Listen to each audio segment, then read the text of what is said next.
Están Ignacio Camacho, Fernando Jauregui, Antonio San José, en esta mañana de debate del lunes, ahora a las 9:05, y se une a nuestra mesa de trabajo Narciso Michavila Núñez, que es presidente de GAT3, que estos días va a tener, a lo largo de la semana, va a tener otro de sus días grandes. ¿Por qué? Pues porque el miércoles tengo entendido que nos va a obsequiar con otro de sus estudios. Así es. Así es, ¿verdad? Sí, en los que se va a ver la fotografía, el photo finish, ¿no? Todo lo que deja la ley antes de unas elecciones. No es que ahora venga con eso para adelantarlo en exclusiva. Bueno, algo voy a adelantar un poquito, porque llevamos ya, ¿no?, en buena parte del campo para la encuesta de ABC que se publica el miércoles, y el campo terminará hoy. Pero algo puedo adelantarlo, don Carlos. Que se campo hecho el viernes y el sábado, sobre todo. Ajá. Esto el viernes y el sábado, por lo tanto, ya con la incorporación de la gestualidad de Iglesias Gabilondo. Así es.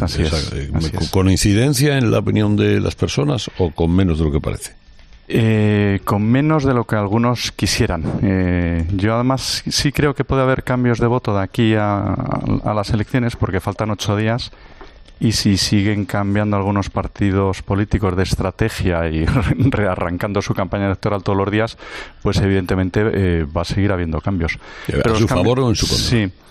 Bueno, en este caso, si hablamos en concreto del Partido Socialista, en su contra. Y no precisamente porque las decisiones las esté tomando el Partido Socialista, sino porque las están tomando, a mi juicio, pues estrategas y publicistas que están muy alejados de la realidad social madrileña. Hoy en ABC publico un artículo de las urnas al cielo, donde aporto mucha información que nos ayuda a entender lo que va a suceder el martes 4 de mayo aquí en la Comunidad de Madrid.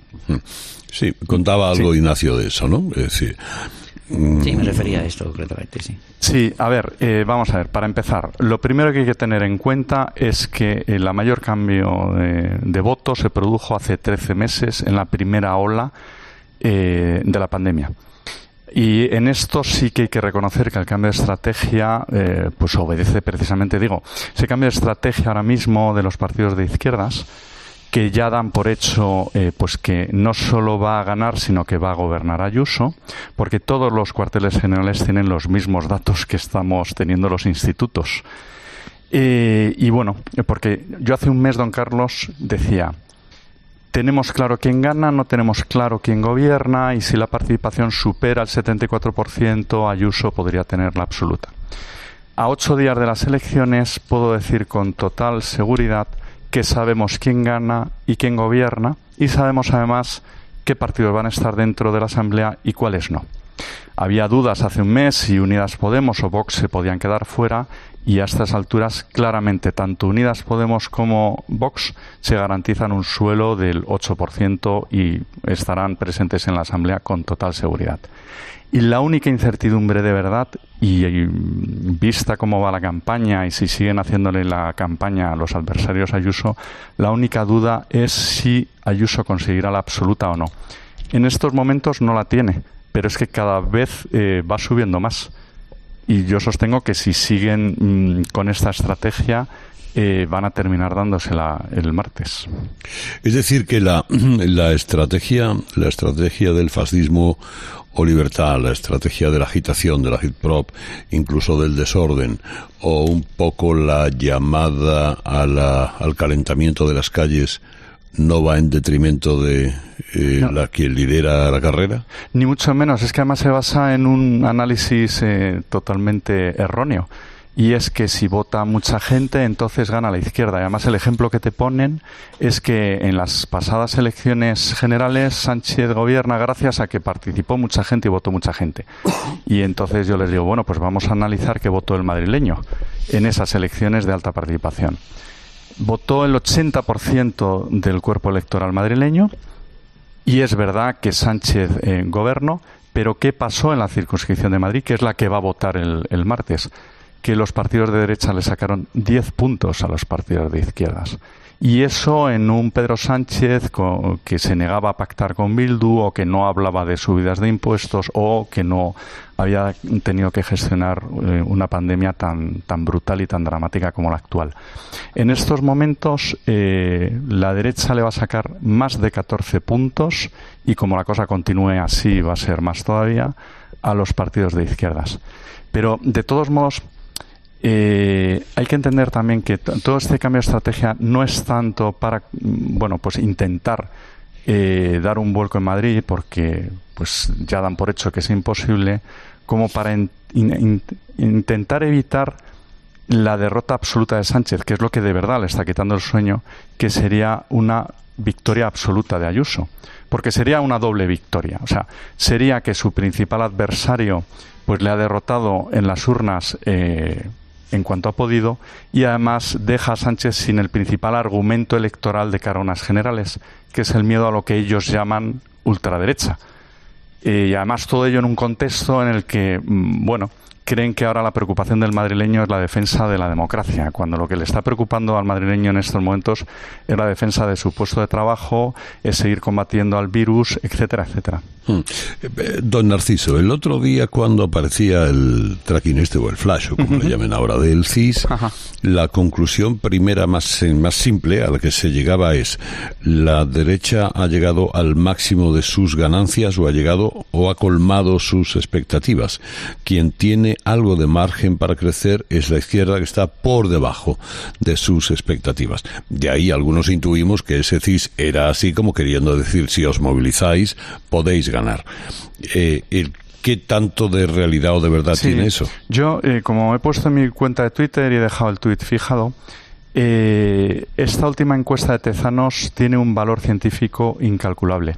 No tanto porque vaya a anticipar los resultados de la noche electoral del 4 de mayo, sino porque va a permitir a los politólogos interpretar todas y cada una de las decisiones que el partido de Tezanos ha ido tomando desde que él es presidente del CIS, que les llevó a perder el gobierno de Andalucía por primera vez en la historia, que les llevó a perder la alcaldía de Madrid con una alcaldesa como Carmena que tenía un gran tirón electoral, o que les ha llevado, ni más ni menos, en las últimas elecciones catalanas, el CIS de Tezanos era el único que le estaba dando al voto nacionalista 43% del voto. El resto de los institutos todos veíamos una mayoría de los nacionalistas, como así fue el 53% del voto. Bueno, pero es que hace 2 años las encuestas de Tezanos le estaba dando a la izquierda 10 escaños de victoria. Por lo tanto, el problema que tiene el Partido Socialista es que las decisiones las ha tomado gente que además con el confinamiento se ha acentuado más todavía esa distancia social con la calle, y están tomando unas decisiones basadas en información absolutamente errónea. Es decir, esa tesis de que si vota mucha gente, no. Yo vengo diciéndolo desde el arranque de campaña. La participación en Madrid va a ser una participación récord. Y algún cheli madrileño podría decir: las colas en los coles van a hacer flipar a más de uno en colores. Va a haber unas colas en todos los colegios de Madrid, pero vamos, en todos los distritos y en todos los municipios. Y además, como digo en el artículo de ABC, va a ser la primera vez en la historia de unas elecciones a la Asamblea que un partido político gane en los 21 distritos de la capital. Que no necesito ni decir cuál va a ser, porque hasta en Vallecas o en Puente de Vallecas va a ganar el Partido Popular por primera vez. Curiosidades que despierte en Antonio, en Fernando, en Ignacio, sí, lo que nos comenta don Narciso Echevilá. Sí, yo le preguntaría, buenos días, Narciso, buenos días. Por el voto joven, ¿por dónde se decantan los nuevos electores? ¿Qué es lo que detectáis de la gente que ahora va a votar por primera o por segunda vez? Una gran movilización del voto joven, porque cuando participa mucha gente es porque el joven y el voto moderado centrado también participa. Por cierto, que en las últimas elecciones de noviembre hubo un votante de Ciudadanos que se quedó en casa, y ahora ya tenemos muy claro que ese votante templado también va a ir a votar. De ahí que el Partido Popular de Ayuso en este momento sea hegemónico en el centro. Entre los jóvenes va a haber muchísima participación, y en este momento los jóvenes, 111.000 jóvenes que se incorporan al censo electoral desde hace 2 años, también su partido preferido es Ayuso. Es que yo no diría Partido Popular, son Ayusers, sobre todo las mujeres. sea, el tirón que tiene la candidata del Partido Popular entre el electorado femenino joven es muy potente. Y por cierto, hablando de edades, el Partido Popular es hegemónico en todas las franjas de edad y, sin embargo, y luego el Partido Socialista es el segundo partido entre los mayores de 45 años. Entre los menores de 45 años, el segundo partido es Más Madrid. Y si la campaña continúa así, hay algunos que piensan que Más Madrid podría llegar a hacer un sorpaso al Partido Socialista, como ya hizo el BNG al PSOE en Galicia. Perdón. Yo no lo creo. O sea, creo que el segundo partido va a ser el Partido Socialista, con mucho menos apoyo, vamos, con el peor apoyo de la historia de la Asamblea, pero sin embargo va a estar por encima de Más Madrid porque Unidas Podemos está fuerte, no como en Galicia. Hola, sí, buenos días. Un par de cositas. Una, si el protagonismo que la izquierda está dando a Vox en esta fase de la campaña le puede suponer más votos para Rocío Monasterio. Y la otra es una cosa que estábamos comentando aquí en la tertulia, que no sé si has escuchado, sobre la posibilidad de que en las últimas horas o días de la campaña se desencadenase algún factor de anomalía. ¿Tú contemplas la posibilidad de que ese factor, de que una eventual anomalía pudiese tener un efecto vuelco como la del 11M? No, lo descarto totalmente. O sea, sé que ayer hubo algún análisis. O sea, quiero decir, no descarto anomalías porque todas las campañas tienen sus anomalías. Incluso en esta campaña, pues hemos tenido ese lamentable amenaza con cartuchos de fusil incluido y tal, siempre condenable y además que debe ser condenado precisamente por los que sistemáticamente hemos ido condenando siempre cualquier tipo de amenaza de violencia, la sufriera quien la sufriera, y con mayor motivo si la sufre un representante político, que la amenaza no es solo a él, sino al conjunto electoral que está representando. Dicho esto, anomalías puede haber. Es que el propio, o sea, por desgracia, en las elecciones españolas, y sobre todo cuando se tensa tanto y se polariza tanto, pues entre 4.700.000 electores siempre puede haber alguien que, como ha pasado ya muchas veces, no hay que olvidar pues que Bono sufrió un ataque en una manifestación, José María Fidalgo también un 1 de mayo, y tenemos unas elecciones un 1 de mayo, el propio Mariano Rajoy en campaña electoral en Galicia pues sufre un puñetazo, etcétera. Aunque sí que es verdad que ahora cualquier tipo de desgracia de este estilo, minoritaria en todo caso, ahora se magnificaría mucho. Pero la duda es, ¿y eso tendría un impacto de vuelco, como decía ayer algún articulista que decía que el debate del otro día de una radio suponía un cambio electoral como supuso el 11M? Y yo digo, vamos a ver, en el 11M fallecieron 192 personas. Y aquí, en Madrid, han fallecido más de 23.000 madrileños por una pandemia. Tenemos todavía 600 madrileños en las UCIs. Y mucha gente preocupada por sus negocios, por salir adelante y por la salud de los suyos. Y piensan que el elector, su preocupación y su voto lo va a decidir unas amenazas de unos locos a unos representantes políticos. Es no haber pisado la calle, pero desde hace más de 13 meses. Yo a esos gurús les recomiendo que apaguen las pantallas, que salgan de sus despachos y vayan a hablar con los comerciantes, a los que tengan el privilegio de estar en Madrid, que hablen con los comerciantes, que hablen con sus vecinos, que le pregunten a la gente de la calle cuáles son sus preocupaciones en estos momentos y si ven peligrar la democracia. Porque es que además, me has preguntado, Ignacio, por Vox. O sea, esta estrategia ahora de que de repente, como es un partido que ellos llaman de ultraderecha, son antidemocráticos. La señora Rocío Monasterio fue candidata hace 2 años, ha estado en la Asamblea y en ningún momento ha peligrado la democracia en Madrid. El único agente nuevo en esta campaña electoral es Pablo Iglesias, que cuando llega a las campañas agita para luego ponerse de nuevo en modo gobierno. Pero el Pablo Iglesias de ahora ya es muy conocido, y especialmente por el electorado de izquierdas, que es un electorado especialmente formado y especialmente instruido. Fernando, ¿tenías alguna curiosidad? Una curiosidad. Tan difícil es, señor Michavila, cambiar la normativa electoral para que el partido más votado sea el que gobierne, como hacen en otros muchos sitios y como se ha propuesto aquí. Y tan difícil sería cambiar la absurda norma electoral que le obliga a usted a no publicar encuestas desde después del miércoles. porque hay que pasar ese periodo de tiempo. Esto en tiempos de Internet parece absurdo. ¿No convendría dar unos cuantos toques a estas normativas que tenemos, que se nos están quedando tan antiguas y son tan inconvenientes? Porque los partidos que razonablemente pueden ganar se ven un poco forzados a adecuar sus programas a los de algunos partidos que pueden ser extremistas, como lo son en este caso. Totalmente de acuerdo. Hay una serie de anomalías absurdas que es de leyes del siglo XX, como por ejemplo la Asamblea de Madrid ha aumentado en 4 diputados, porque el número de diputados según el estatuto depende de la población, pero es que el crecimiento de la población en estos 2 últimos años ha sido sobre todo por población extranjera que no tiene derecho de voto. O sea, es una anomalía absurda. Y el tema de la prohibición de encuestas, el tema de que no esté establecido por ley que haya debates, ¿qué es eso de que tengamos solo un debate? Una democracia sana debería tener por ley establecido muchos debates, varios cara a cara, etcétera, etcétera. Pero yo ahí sí que soy muy pesimista, porque si tenemos unos representantes que no son capaces ni de tener un debate en una radio y se levantan por discrepar en sus posiciones, difícilmente se van a poner de acuerdo para poder cambiar una ley y que precisamente el proceso electoral sea más transparente. Pero, Narciso, al hilo de esto, yo recuerdo las elecciones de 2012 en Andalucía, cuando Javier Arenas estaba en todas las encuestas, digo todas, muy por encima de la mayoría absoluta. Uh-huh.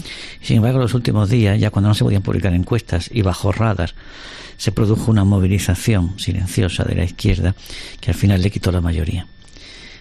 ¿Eso se podría repetir? No, a ver, más bien al revés. Lo que se produjo fue una desmovilización de la derecha. El ciclo de abstención de la derecha arrancó precisamente en aquellas elecciones de 2012, que fueron las primeras después de que Rajoy llegara al gobierno y hiciera exactamente lo contrario de lo que había prometido en campaña electoral. Y entonces a partir de ahí detectamos un ciclo que luego llegaron las europeas del 14 y hubo una buena parte del electorado de derechas que se quedó en casa, que sin embargo en las últimas elecciones no se ha quedado en casa, pero es que en las propias que he citado antes de abril de las generales, donde la derecha le sacó en Madrid 374.000 votos a la izquierda.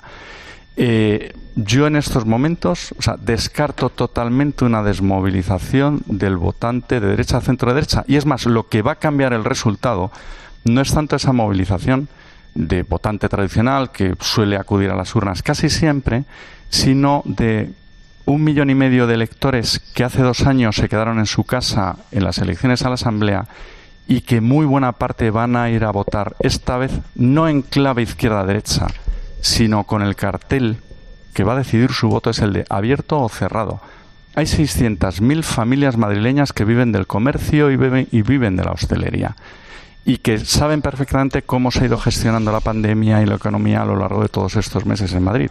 Y la prueba es que si los adversarios de Ayuso cambian ahora de estrategia es precisamente porque han visto que llevar el debate ahí, en lugar de beneficiarles, les perjudica. Se has dicho, Narciso, de una manera muy rotunda que Ciudadanos no va a estar en el nuevo Parlamento de la Asamblea de Madrid. ¿Te ratificas en eso? ¿Y dónde van los votos de Ciudadanos? Porque ahí hubo una maniobra al principio de Gabilondo queriendo captar ese voto de centro hacia la izquierda y parece que es el PP el que se va a beneficiar, ¿no? Los mismos que al inicio de la campaña asesoraban al Partido Socialista diciéndole podemos dar el vuelco yendo a por el voto de Ciudadanos son los mismos que se lo dijeron en repetición de elecciones en 2019, que le dijeron si vamos a elecciones tendremos 150 escaños porque nos llevamos el voto de Ciudadanos. El voto de Ciudadanos en Cataluña venía de haber votado al PSC tradicionalmente. De ahí que ya un año antes de las elecciones de Cataluña teníamos al PSC recuperando muchísimo y a Ciudadanos en Cataluña bajando. Sin embargo, en la Comunidad de Madrid, y no hay más que ver los barrios donde se ha votado Ciudadanos, son barrios tradicionales de centro derecha, es decir, son todos los PAUs del norte, de San Chinarro, Las Tablas, Monte Carmelo, son municipios del norte, con sus hijos yendo a enseñanza concertada, son pequeños profesionales de alto nivel de estudios, etcétera, y que venían de haber votado tradicionalmente al Partido Popular. Esos en este momento pasan en masa al Partido Popular, que era pues su voto origen. Ciudadanos lo tenemos por debajo del 3% y el margen de error